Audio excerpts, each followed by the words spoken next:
The story of Bayinnaung begins amidst the rolling hills of Toungoo, a small kingdom in present-day Myanmar known for its rich culture and history.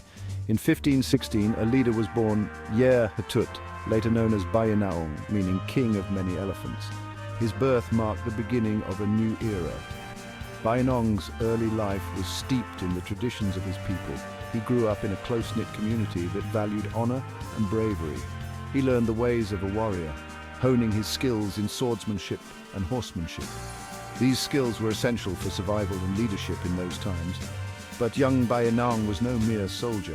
He was destined for greatness. He possessed a sharp mind, a thirst for knowledge, and a charisma that drew people to him.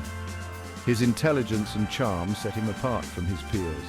These qualities would prove invaluable in the years to come, as he navigated the complexities of leadership and warfare. His brother-in-law, King Tapestry, recognized Bayinnaung's potential and took him under his wing. This mentorship was crucial for Bayinnaung's development. Tapestry dreamed of uniting the fractured Burmese kingdoms under his rule. It was a vision that required both strength and strategy. Bayinnaung, loyal and ambitious, became his trusted lieutenant, shaping the destiny of an empire. Together, they embarked on a journey to unify the land and bring peace to their people. Under Tapestry's leadership, Bayinnaung quickly rose through the ranks. He proved himself a brilliant military strategist, leading the Toungoo armies to victory after victory. His bravery on the battlefield was legendary. Stories of his exploits spread like wildfire, inspiring awe and fear. But Bayinnaung was more than just a skilled warrior. He was also a shrewd politician, navigating alliances and rivalries with cunning and diplomacy. He treated his conquered subjects with fairness, earning their respect and loyalty. Bayinnaung was instrumental in the unification of Upper and Lower Burma. Yet, even as he basked in their shared victories, a sense of foreboding lingered. The year 1550 marked a turning point in Bayinnaung's life. His brother-in-law, King Tapestry, was assassinated. The once unified Burmese kingdom began to fracture.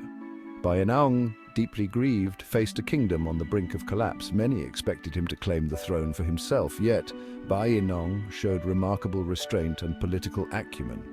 He declared himself regent for Tapestry's young son. This strategic move appeased loyalists and bought Bayinnaung time to consolidate power.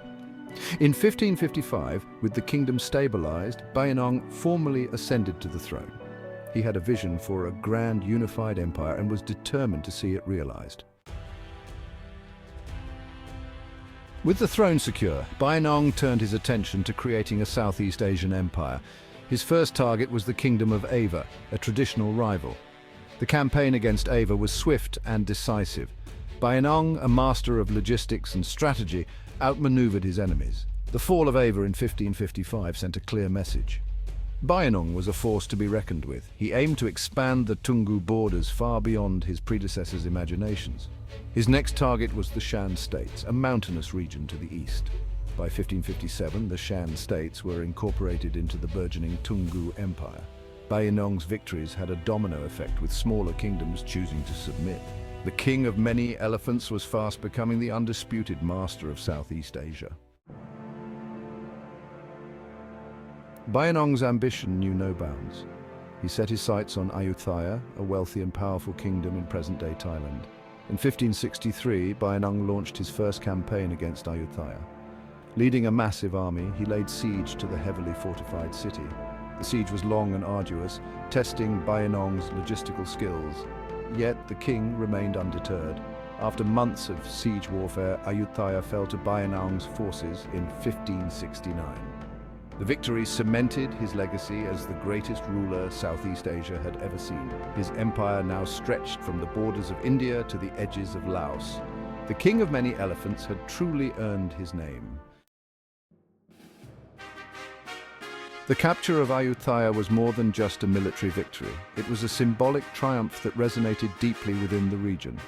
Ayutthaya was home to several white elephants, revered as symbols of kingship, divine favor, and good fortune. These rare and majestic creatures were considered sacred and were believed to bring prosperity to the land. Bayinnaung, the powerful conqueror, demanded that the white elephants be surrendered to him as tribute, recognizing their immense symbolic value. The arrival of the white elephants in Bayinnaung's capital was a cause for great celebration, marked by grand processions and elaborate ceremonies. These majestic creatures became potent symbols of Bayinnaung's power and prestige, enhancing his image as a ruler favored by the divine. He incorporated them into his royal regalia, commissioning elaborate howdahs and adornments for them, showcasing his wealth and authority. The white elephants served as a constant reminder of Bayinnaung's status as the undisputed sovereign of Southeast Asia, a testament to his unparalleled power. However, Bayinnaung's reign was not just about military conquests and displays of power. His rule was also characterized by a deep understanding of governance and statecraft. He was also a shrewd administrator, aware that maintaining such a vast empire required more than just brute force. Bayinnaung implemented effective administrative policies, ensuring stability and prosperity throughout his realm. Ruling a vast empire across diverse lands and cultures was no mean feat. Bayinnaung proved to be as adept at administration as he was at warfare. He opted for a system of decentralized governance that balanced central authority with regional autonomy. He allowed conquered kingdoms to retain a degree of self-rule. Local rulers who swore loyalty to him were often allowed to stay in power. This system minimized disruption and resentment among the conquered populace. Bayinnaung's reputation for fairness and justice helped solidify his rule. He implemented a sophisticated system of alliances and marriages to secure the allegiance of key figures. These strategic marriages ensured a more stable and enduring reign. Despite his best efforts, Bayinnaung's reign was not without challenges. The vastness of his empire proved to be a source of constant concern.